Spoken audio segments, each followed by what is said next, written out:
Kaya bang tanggalin yung bar sa baba and then mag-swipe gestures? Okay, so ang tinatanong niya is all about this phone na hawak natin ngayon, no? So this is the Tecnospark Go2. And kung di ka pa familiar dito, isa to sa mga budget-friendly entry-level phones in the market right now.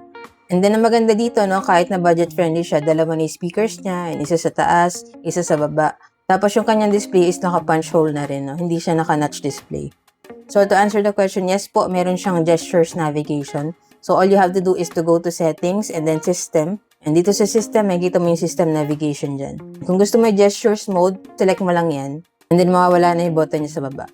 So magiging swipe gestures na yung ano niya, yung way ng navigation. So pag po swipe gestures, for example, nag-open tayo ng app. And then gusto natin bumalik sa home screen. Swipe up lang natin siya. And then for example, nasa isang app tayo na gusto natin mag-back. Swipe lang tayo sa left or right.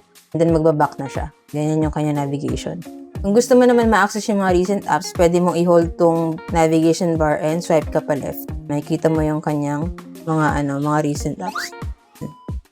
And then pwede mo rin i-swipe ng pataas ng konti. And para makita mo yung mga gusto mo i-close.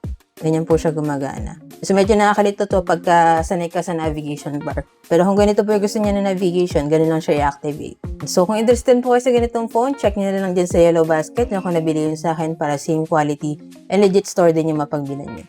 So yun lang, sana nakatulong tong video. If you have any other questions about this phone, just let me know in the comments and follow for more tech content.